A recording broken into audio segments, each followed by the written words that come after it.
வணக்கம், welcome to Maya's kitchen. இன்றைக்கி school விட்டு வீட்டுக்கு வர்ற குழந்தைங்களுக்கு நல்லா கருக்கு முறுக்குன்னு சாப்பிட்ற மாதிரி ஒரு சூப்பரான ஸ்நாக்ஸ் ரெசிபி பார்க்க போகிறோம். வாங்க எப்படி செய்யலான்னு பார்க்கலாம்.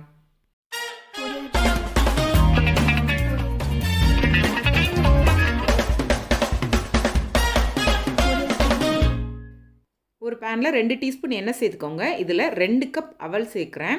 இந்த அவலை மீடியம் ஃப்ளேமில் வச்சு நல்லா மொறுன்னு வர்ற அளவுக்கு வறுத்து வச்சுக்கோங்க. அவல் எப்போவுமே மீடியம் ஃப்ளேமில் வச்சுட்டு வறுத்து எடுத்திங்கன்னா நல்லா ஒன்று போல் பொரிஞ்சு வரும். இன்றைக்கி பார்த்திங்கன்னா நான் 4 கப் அவல் வறுத்தெடுக்க போகிறேன். கொஞ்சம் கொஞ்சமாக பிரித்து வறுத்தெடுக்கல. அவல் நல்லா உங்களுக்கு பொறுன்னு வறுப்பட்டு வரும். இப்போ அவல் பார்த்திங்கன்னா நல்லா வறுப்பட்டுருச்சு. அதை இன்னொரு பாத்திரத்தில் மாற்றி எடுத்துக்கலாம். அதே பேனில் திரும்ப 2 டீஸ்பூன் எண்ணெய் சேர்த்து 2 கப் அவல் சேர்த்து பொரித்து எடுத்துக்கிறேன். அவல் எப்போவுமே அதிகமான குவான்டிட்டியில் பண்ணும்போது கொஞ்சம் பிரித்து எடுத்து வறுத்திங்கன்னா ஒன்று போல் உங்களுக்கு மொறுன்னு கிடைக்கும். இப்போ வறுத்தெடுத்த அவலை ஏற்கனவே வறுத்தெடுத்த அவலோட சேர்த்து தட்டி வச்சுக்கலாம். இப்போ அதே பேனில் 1 டீஸ்பூன் எண்ணெய் சேர்த்துருக்குறேன். இதில் 1/2 கப் நிலக்கடலை பருப்பு சேர்க்குறேன். நிலக்கடலை பருப்பையும் நல்லா வறுத்தெடுத்துக்கோங்க. நிலக்கடலை பருப்பு 3/4 பதத்துக்கு வறுப்பட்டதுக்கு அப்புறமா இதில் ஒரு 1/4 கப் பொட்டுக்கடலை சேர்க்குறேன். கூடவே கொஞ்சம் முந்திரி பருப்பு சேர்த்து வறுத்து எடுத்துக்கோங்க. உங்களுக்கு விருப்பமான அளவில் முந்திரி பருப்பு நீங்கள் சேர்த்துக்கலாம்.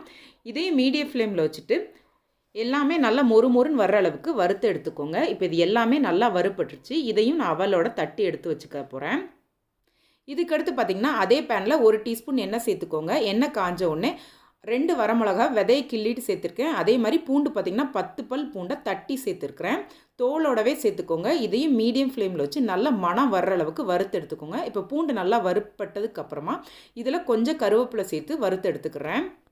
கருவேப்பிலை நல்லா மொறுன்னு வறுப்பட்டதுக்கப்புறமா நீங்கள் கேஸ் ஆஃப் பண்ணிடுங்க. கேஸ் ஆஃப் பண்ணிவிட்டு இதில் 1/2 டீஸ்பூன் கம்மியாக மஞ்சள் தூளும் 1/2 டீஸ்பூன் தனி மிளகாத்தூளும் சேர்க்குறேன். இது எல்லாத்தையுமே ஒரு பரட்டிட்டு நம்ம வறுத்து வச்ச அவலோட சேர்த்துடலாம். தனி மிளகாய்த்தூள் சேர்க்கும் போது நீங்கள் கண்டிப்பாக கேஸ் ஆஃப் பண்ணிடுங்க, இல்லட்டா அது தீஞ்சு போயிடும். இப்போ இதே பேனில் கொஞ்சம் அவலையும் எடுத்து நல்லா மிக்ஸ் பண்ணி கலந்துட்டிங்கன்னா மசாலா எல்லாமே சேர்ந்து வர ஆரம்பிச்சிரும். இப்போ இதுக்கு தேவையான அளவு உப்பு சேர்த்துட்டு இது எல்லாத்தையுமே நல்லா கலந்து எடுத்துக்கோங்க. இன்றைக்கி நம்ம பண்ண எல்லாத்தையுமே டீப் ஃப்ரை பண்ணி எடுத்தாலும் டேஸ்ட் சூப்பராக இருக்கும். இன்றைக்கி பார்த்திங்கன்னா நான் ஸ்கூல்லேருந்து வர்ற குழந்தைங்களுக்கு சிம்பிளாக ஸ்நாக்ஸ் ரெடி பண்ணுறதுக்காண்டி இதை டீப் ஃப்ரை பண்ணாமல் ரெடி பண்ணியிருக்கிறேன். இந்த மாதிரி பண்ணும்போதும் டேஸ்ட் ரொம்ப நல்லாயிருக்கும். இது எல்லாத்தையும் மிக்ஸ் பண்ணிட்டு பார்க்குறப்ப எனக்கு கொஞ்சம் காரமும் உப்பு கம்மியாக இருந்தது. அதனால் ஒரு 1/4 டீஸ்பூன் தனி மிளகாய்த்தூளும் உப்பும் தேவையான அளவு சேர்த்து நல்லா கலந்து எடுத்துக்கிறேன். இது எல்லாத்தையுமே நல்லா கலந்து எடுத்ததுக்கப்புறம் பார்த்திங்கன்னா பூண்டு கருவேப்பிலை மணத்தோட சூப்பரான மொறுப்பான அவல் கிடச்சிரும். இது பார்த்திங்கன்னா ஸ்கூல் விட்டு குழந்தைங்க வீட்டில் சாப்பிட்றதுக்கு ரொம்பவே டேஸ்ட் நல்லாயிருக்கும். அதே மாதிரி ட்ராவலுக்கு எங்கேயும் ஸ்நாக்ஸாக எடுத்துகிட்டு போகிறதுக்கும் இது ரொம்ப நல்லா இருக்கும். இந்த ரெசிபி உங்களுக்கு பிடிச்சிருந்துச்சுன்னா கண்டிப்பாக ட்ரை பண்ணி பாருங்கள். லைக் பண்ணுங்கள், ஷேர் பண்ணுங்கள், மாயாஸ் கிச்சனுக்கு சப்ஸ்கிரைப் பண்ணுங்கள். கூடவே இருக்க பெல் ஐக்கானை கிளிக் பண்ணுங்கள். ரெகுலராக அப்டேட் கிடைக்கும். நன்றி, வணக்கம்.